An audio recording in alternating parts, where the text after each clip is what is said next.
The second plenary session now begins. And the theme of this session is innovative pedagogy. Before we start, let's introduce our moderators.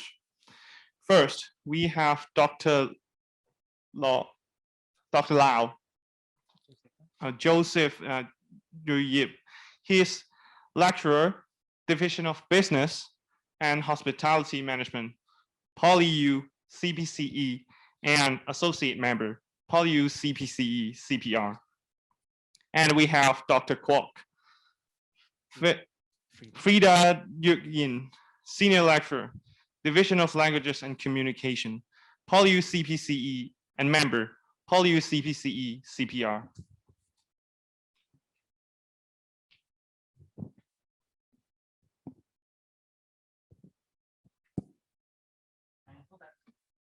So that thank you for all of you to join about the sessions. So that these sessions we will invite about two famous scholars, and the first one is Dr. Philip Chen.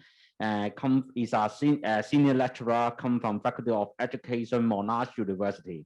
And second speaker is Dr. Eugene Wong, is come from the Department of Supply Chain and Information Management, is Hong Kong Hang Seng University.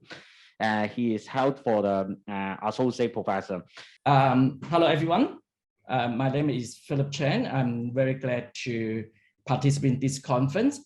Today, I want to present is creating the new teaching model from the offshore program in the COVID normal period. Thank you very much for Joseph to invite me to come to this conference. I'm very glad because Hong Kong is my hometown. It's my first time to present in Hong Kong BU. Thank you so much for the invitation. My name is Philip Chen. I'm from School of Education, Culture, Society, Faculty of Education at Monash University. Monash University is located in Melbourne, Australia. So today, my presentation I divide in a very quick 6 sections. I keep it very brief. So first of all, I talk about the course contents. So this program is offered offshore program in Singapore by Monash University. So under Master of Education and with some orientation unit. So I'm also talking about some literature review about online learning. So now every people doing online. I talk about how I shifting this teaching mode online program from face-to-face in Singapore. We send staff to Singapore. And we do it in online, and now we come back to Singapore again. So also talk about the student feedback, professor standard for teacher. I combine few projects so that you to understanding more about my research. This course is called Master of Education. We provide to the educator, education administrator, manager, policy maker, and anyone who want to be involved in learning education in the wider community. So the master program have 4 specializations. So I talk about general education studies. We got different mode of the study. So you can see we got 1 year, 1.5, 2 year program. If the people don't have the education background, they need to go for 2 years. So I discussed a little bit about that. We offer this program in different locations. So you can see we have on campuses in Clayton, Melbourne, Australia. We got full-time, part-time, and also starting with semester 1, semester 2. And our overseas program in Singapore is we call offshore at the overseas campuses in Singapore. Okay, so we teach in term 1, term 2, term 3, term 4. So we have a large cohort over there. So this program have 3 part. So we got orientation to education, expert study in education, also professional inquiry projects. So I highlight in 2 color. So student will see me when I teaching in Singapore, teaching in local. So student will see me in the first semester and also see me in the last semester in the globalization contemporary education.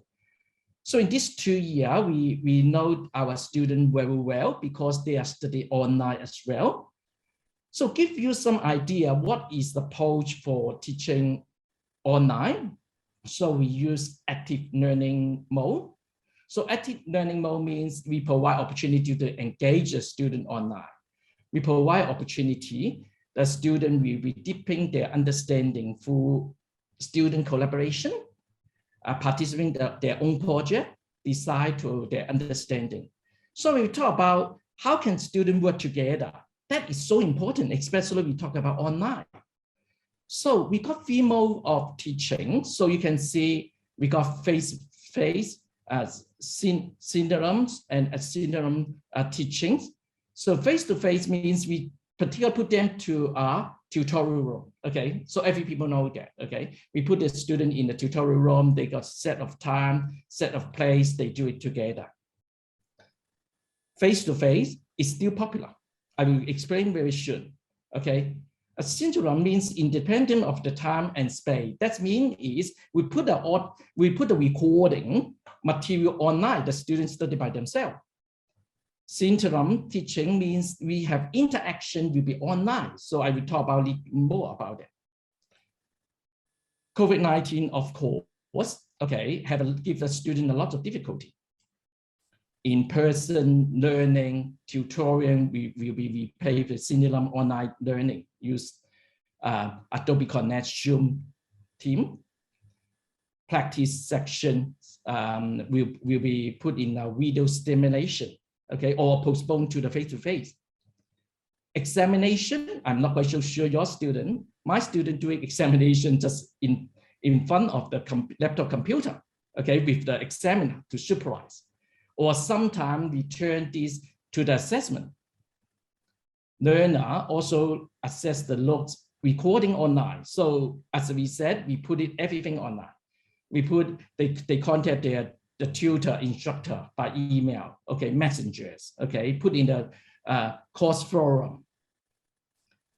But as I said, face-to-face is still preferable.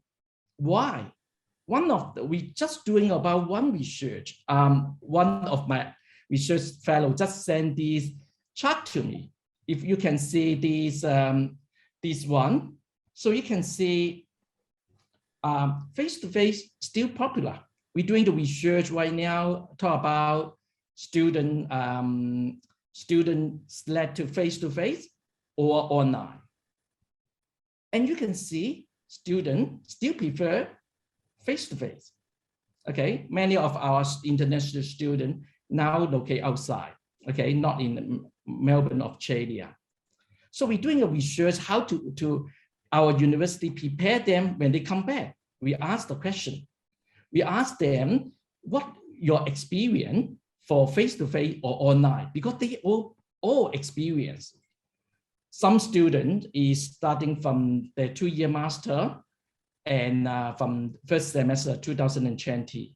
And now already 2022, that means 2 years they study online master degree. They never experience in here. So this gives us some idea. Don't assume the student like online. Yet they did.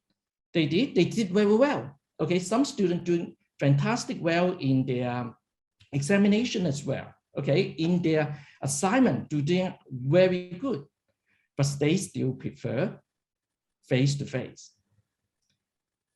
Now, what is the difficulty for them?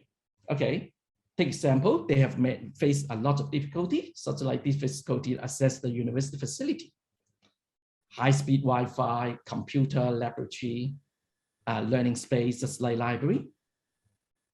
If you look at about developed country and underdeveloped country, you can see United States only talk about connectivity, hardware problem, software problem. But when you look about Indonesia, Turkey, Vietnam, they talk about insufficient internet bandwidth. Okay, they're facing about different problem. Okay, they be kicking out.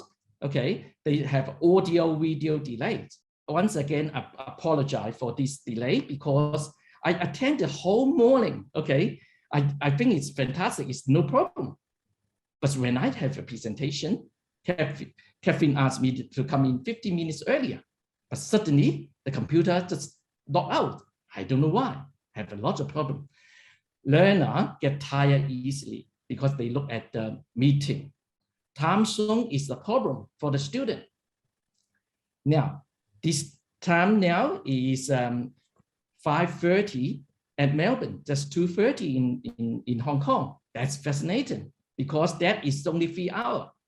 But however, some of our class has 8 a.m. in the morning. That means 5 a.m. in Hong Kong. So that will be a lot of problem. So online students also complain with lack of interaction as well. Now, what is the benefit? Of course, they have benefits. Learning flexibility, cost effectiveness, okay? The student can maintain the life study balance, okay? They can access the recording lecture, course material on the Moodle platform. They can pay back, okay? They can still live with their family, reduce the travel frequency to university. Some international students save accommodation costs in the host company, host country. They can fit in their work responsibility, work in the home country. But that is not the all, okay? Don't assume they have lots of benefits, so they won't come back. No, they will come back. Let me talk about how can I shifting the program. So when you look about in these before COVID-19, we allocate this course in Singapore. So we use 4-day intensive face-to-face asynchronous mode. That means is before we go there, the student will reading the learning material from the Moodle site, online learning platform, okay, answer the PCEC question before we come. They're reading all of these. Now we have 20-hour face-to-face section for the student. When you look at this section, you can see because they are working full-time, okay, they are study part-time, and even some student is travel from the other country to Singapore because Singapore is one of the international education hub. Student from Indonesia, student from South Korea, even I got some student from Hong Kong, India, okay, fly to Singapore. So student in Singapore, they have face-to-face class. So you can see first day, Friday evening, Saturday afternoon, and Sunday whole day. Okay, after that, we put the student to face-to-face and asynchronous. So the student presentation online in their recording, post the recording on YouTube, the marking by the lecturer and comment by the peers. Okay, they engage with the lecturer in discussion forum. So that is the COVID mode. So what we can't do, because we can't find over there.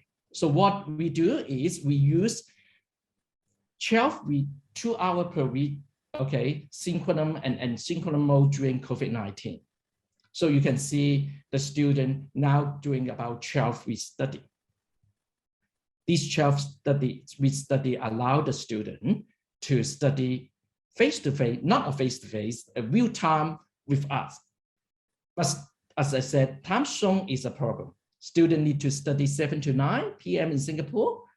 That means is 10 to 12 midnight in Australia. But it doesn't matter.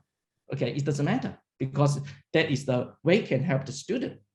Oh, now, how about after COVID-19? Let me talk about a little bit more about during COVID-19 that when the student engage online. Okay, so you can see engage online is sometimes have a benefit. In this one, I asked the student to engage with the student, have a debate.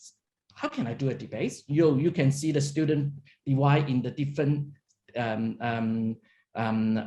separate room, okay? And then the student use Jamboard. If you know, just like a Google Doc, similar Google document. And also important is I invite the 2 guest speaker. So you can see 2 guest speaker to leading the discussion, okay?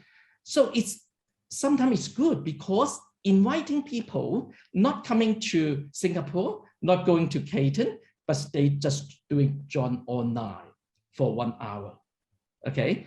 And you can see the student is working very collaboratively, okay? In the supporting argument, they have this one, they have counter argument, another group put in reputation, question. So it's good for the student to have dialogue. Now, what happened after, okay, COVID-19? No, I don't say after. I don't say after because we don't know when. Now, what happened for right now in Australia? We got 100,000 cases per day. Okay, so we don't know when it's after. But however, we are quite COVID normal. Okay, when you go out, you can go out. You get a mask, you can go out. Okay, but that is the new normal? Okay, that's what I learned. Okay, maybe we cannot go back to that. Okay, maybe we use the new mode. Okay, when you have a new mode, I'm thinking about this haven't been implementation yet. So now we use face-to-face, the student level, synonym and asynchronous teaching, such that before that, the student, we will put the lecture online. The lecturer should not be talk to the student when I come. The student just be recording and put it online. The student reading a material and answer preset question. So the student learning something before we come. And also we have a face-to-face section when we go to Singapore. It's very similar, okay? But however, it will be tutorial and the workshop, okay? And after that, the student will use Synergum for the assessment and consultation. So you can see, we after the lecture return to Melbourne, we don't ask the student just learning something online by themselves. We ask the student to have a presentation in the Zoom or Adobe Connect. The lecture will be marked and a student, the peers can give comment during the presentation or after presentation. We can provide one-to-one group consultation. But you may ask, why this don't happen when you before COVID-19? But however, you think about this way. Before COVID-19, we can't do it. Why? Because we don't know the Zoom is so powerful. If you still remember in February 2020, university just very worried about how can we teach a students still overseas? How can we teach them? Sorry that because it is out of the time, and so that so sorry for that, and so that we would to continue in the Q&A sections for the three minutes about that. Okay. And so that any further questions, Frida?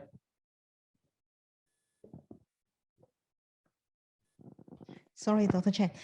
Maybe can you wrap up your presentation in 1 or 2 sentences? Because I know you've prepared something very interesting and very inspiring in the last few slides. So maybe you can wrap up your presentations in 1 or 2 sentences. Thank you. Yeah. I just say if you want the student collaboration, I'm hoping you are adding additional online assessment tasks for your students, just like peer review. The student work together, give a peer review. So you can see in here, when I add that component, if the student will going up very, very quick. So this is the student giving feedback. I don't want to talk more, but what I think about is I put this online. Okay, we prepare the professional standard for the teaching online. So the student have pedagogy. The teacher need to have pedagogy. How do they do feedback? How can they teach in here?